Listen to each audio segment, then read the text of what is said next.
coach, salam alaikum. Maaleykum salam. Donc, on va la présentation et merci Bach Samba Cham. Mais salmini mama c'est Ali Pam, coach de ASC Aïnou Mady de Ndioum. Voilà, coach on joue le deuxième match face à l'ASC Yakar Moussine. Donc presque on a fini Yakar et match. Ande hol ko ngadron comme changement par rapport au match mo jawdu. D'accord, comme d'hab ko wiyer ko rek préparation ñi cirti quoi, ko match par match. La dernière fois min gari contre Yakar, on a joué le match vraiment min totri ko min jogino fofu Allah kadi ko non yarin dum quoi min jabir dum Allah kadi aussi ko championnat.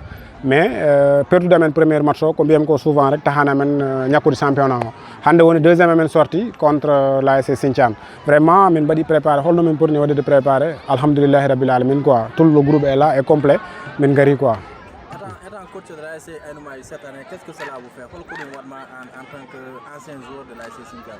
Voilà ko motivation rek ko mbiyam ko yidde amouro woni don quoi souvent ko football ko yem woni eyyi vraiment sino ko sagam sax taw mbeɗen nder terrain au jour.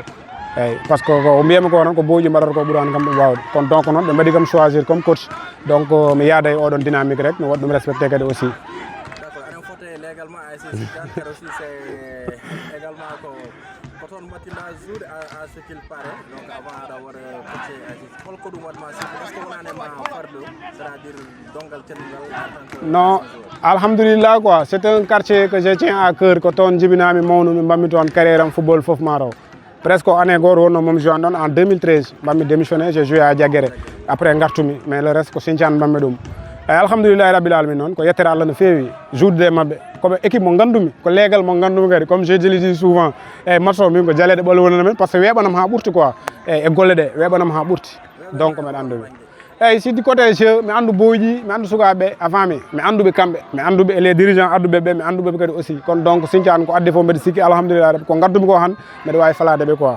holno jogoɗa wonde abordé match o peut-être Sinthiane ara walla tu vas attaquer dès le début? Non comme d'hab min mom ko mbiyami ko rek mes joueurs ɓe jouat il joue mi anda wadde défendre quoi wax dëgg fa yalla mais wona défenseur pato rek équipe entraîneur mbiyan noon pato équipe ne ara min je joue Sinthiane mi ara dow makko eyyi mi faɗanimo merci Samba Thiam c'est gentil a jarama no fewi merci jajeuf. Ok, eɗen darɗi ɗo e le coach de l'ASC Sinthiane Alpha macima mbaɗa présenté yeɓoɓe gadma. On jarama merci beaucoup e golle ɗe mbatton ɗe oɗon mbaɗa hen félicité oɗon mbaɗa hen remercier no fewi aussi oɗon ñagana Allah hokku on doole mbawon ɗum wadde à chaque instant car ça nous permet d'avoir vraiment une visibilité par rapport e sport mo gonɗen o ko Alpha Mamadou Sall entraîneur ASC Sinthiane. Vous avez abordé avec une victoire 4-0. Effectivement. Bon, mine à mon niveau, je dirais la discipline d'abord. Sinthiane, vraiment, c'est une équipe mongandouda.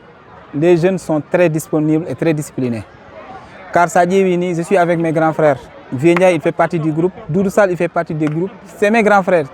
Mine presque dans le football.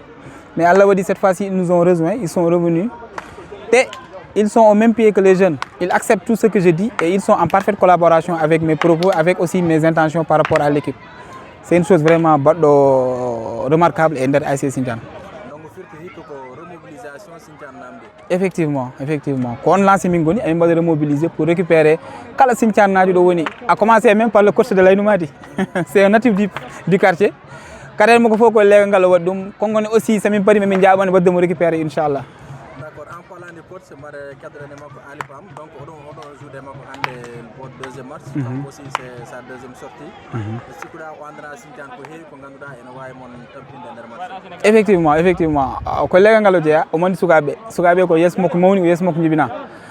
Techniquement, c'est un avantage qu'il a par rapport à notre niveau. Mais le football, sur le terrain, on va faire des A alors quand même vraiment.